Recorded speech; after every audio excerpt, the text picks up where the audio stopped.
मित्रों, आज की कहानी बहुत ही ज्ञानवर्धक कहानी है। कभी कभी हमें छोटी सी उपाय बड़ी मुश्किल से निकाल सकती है। छोटी सी उपाय।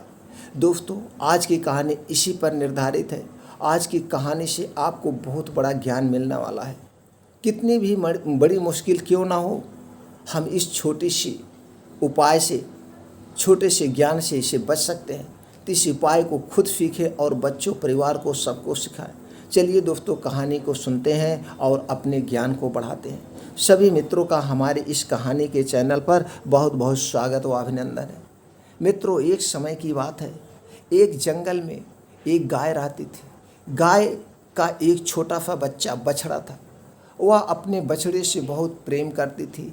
हमेशा वो अपने बच्चों को यही शिक्षा देती थी कि कभी भी कोई मुश्किल समय आ जाए तो आप छोटी छोटी उपायों से बच सकते हो। यही सब उसको शिक्षा देती थी और हमेशा उसे ये शिक्षा देती थी कि जब तुम बड़े होना तो अपने छोटे से किसी भी पशु पंछी को कभी तंग मत करना, कभी परेशान मत करना, नहीं तो ये प्रकृति, ये ब्रह्मांड हमें पीछे से कष्ट देता है, हमारे ऊपर मुसीबतें आएगी। यही सब रोज़ शिक्षा देती थी। ऐसे एक दिन वो सुबह जंगल में चरने चली गई और अपने बछड़े को घर पर अकेले छोड़ करके। बछड़ा छोटा सा था। बछड़ा अपने घर में बैठा बस द्वार की तरफ देख ही रहा था कि माँ आ जाए, माँ आ जाए। तभी उसकी निगाह एक शेर पर पड़ी। शेर को देखकर वह दंग रह गया। इतना बड़ा, कहीं हमें खा ना ले। मम्मी हमें रोज़ रोज़ यही सब कहानियाँ सुनाती थीं। वह अपनी सूझबूझ से वहीं पर जा कर के घर में एक कोने पे छुप जाता है। शेर नहीं देख पाता है और डर के मारे वहीं छुपा रहता है। शाम होती है। गाय जंगल से चरकर वापस आती है। जब वो अपने बच्चे को अपनी आवाज़ में बुलाती है और बच्चे की आवाज़ नहीं सुन पाती है, उसे डर लगता है कहीं कोई अनहोनी तो नहीं हो गई, कहीं कोई अनहोनी तो नहीं हो गई। वह अंदर अपने घर में ढूंढती है और जाती है, देखती है कोने में उसका बछड़ा डर के मारे छुपा हुआ, डर के मारे छुपा हुआ है। उससे जाकर पूछती है क्या हुआ। वो सारी घटना बता देता है। फिर उसकी माँ कहती है डरो नहीं, आज हम तुम्हें एक ऐसी कहानी सुनाएंगे, इस कहानी से तुम्हारा ये डर दूर हो जाएगा और कुछ उपाय आप सीखोगे जिससे अपने जीवन में कभी डरना नहीं। फिर वह कहानी सुनाना शुरू करती है। किसी राज्य में एक राजा राज किया करता था। उसकी एक छोटी सी बेटी थी जो बहुत ही प्यारी और मासूम थी। वह हर रात अपने कमरे की खिड़की खोलकर आसमान में निकले चाँद को ताकती रहती थी। एक दिन उसने राजा यानी अपने पिता से कहा कि पिताजी, मुझे चाँद चाहिए, मुझे चाँद लाकर दे दो, मुझे उसके साथ खेलना है। राजकुमारी की यह बात सुनकर राजा हैरान हो गए। राजा हैरान हो गए और उसे समझाने की कोशिश कर रही कि यह मुमकिन नहीं है, लेकिन राजकुमारी ने तो चाँद पाने की जिद पकड़ ली थी। चाँद ना मिलने की स्थिति में वह कुछ ना खाती ना कुछ पीती थी, बस पूरी रात चाँद को खिड़की पर बैठकर देखती रहती थी। इस कारण धीरे धीरे राजकुमारी की तबीयत बिगड़ने लगी और वह काफ़ी बीमार हो गई।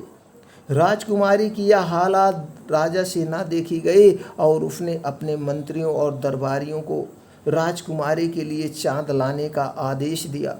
राजा का यह आदेश सुनकर सभी मंत्री और दरबारी हैरत में पड़ गए। उन्होंने राजा से कहा, महाराज, चाँद को लाना मुमकिन नहीं है, यह हम भी जानते हैं और आप भी। ऐसे में हम चाँद को राजकुमारी के लिए कैसे ला सकते हैं। मंत्रियों और दरबारियों की यह बात सुनकर राजा अपने राज्य में ऐलान करवा देते हैं कि राजकुमारी के लिए जो भी चाँद ला कर देगा उसे खूब सारा धन इनाम में दिया जाएगा।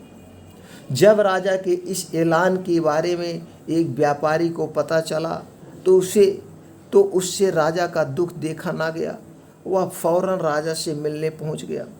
व्यापारी ने राजा से कहा, महाराज, मैं राजकुमारी को चाँद लाकर दे सकता हूँ, लेकिन उससे पहले मुझे जानना होगा कि राजकुमारी को कितना बड़ा चाँद चाहिए। यह कहकर व्यापारी राजकुमारी से मिलने की इच्छा जाहिर करता है। राजा भी व्यापारी की बात मान लेते हैं और उसे राजकुमारी के पास ले जाते हैं। राजकुमारी के पास पहुंचकर व्यापारी राजकुमारी से पूछता है कि चाँद कितना बड़ा है। व्यापारी के सवाल का जवाब देते हुए राजकुमारी कहती है, चाँद मेरे अंगूठे के नाखून के आकार का है, क्योंकि जब भी मैं चाँद के सामने अपना अंगूठा रखती हूँ वह मुझे दिखाई नहीं देता है।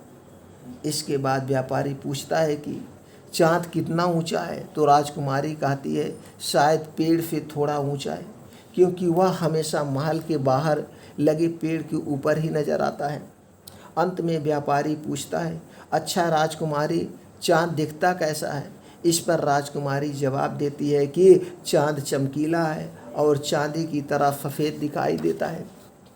राजकुमारी की ये सब बातें सुनकर व्यापारी हंसते हुए खड़ा हो जाता है और राजकुमारी से कहता है कि कल ही मैं पेड़ पर चढ़कर उस चाँद को तोड़ लाऊंगा। इतना कहकर व्यापारी राजा के पास जाता है और अपनी योजना उन्हें बताता है। राजा को व्यापारी की योजना पसंद आती है। अगले ही दिन व्यापारी एक चांदी का छोटा सा चाँद बनवाकर राजकुमारी के लिए ले आता है। राजकुमारी उस चांदी के चाँद को देखकर बहुत खुश होती है और उनके साथ खेलने लगती हैं। राजकुमारी को खुश देखकर राजा बहुत प्रसन्न होते हैं, मगर अब उसे इस बात की चिंता होती है कि रात को जब राजकुमारी आसमान में चाँद को देखेंगी तो उसे समझ में आ जाएगा कि यह वह चाँद नहीं है। इस बात को लेकर राजा व्यापारी के सामने रखता है। राजा की बात सुनकर व्यापारी कहता है, मैं आपकी इस परेशानी को भी अभी हल किए देता हूँ। व्यापारी राजकुमारी के पास जाता है और उससे बड़े प्यार से पूछता है कि राजकुमारी, आप यह बताइए कि जब किसी का दांत टूट जाए तो क्या होता है? व्यापारी के इस सवाल का राजकुमारी ने बड़ी मासूमियत से जवाब देती हैं कि उसका नया दांत निकल जाता है।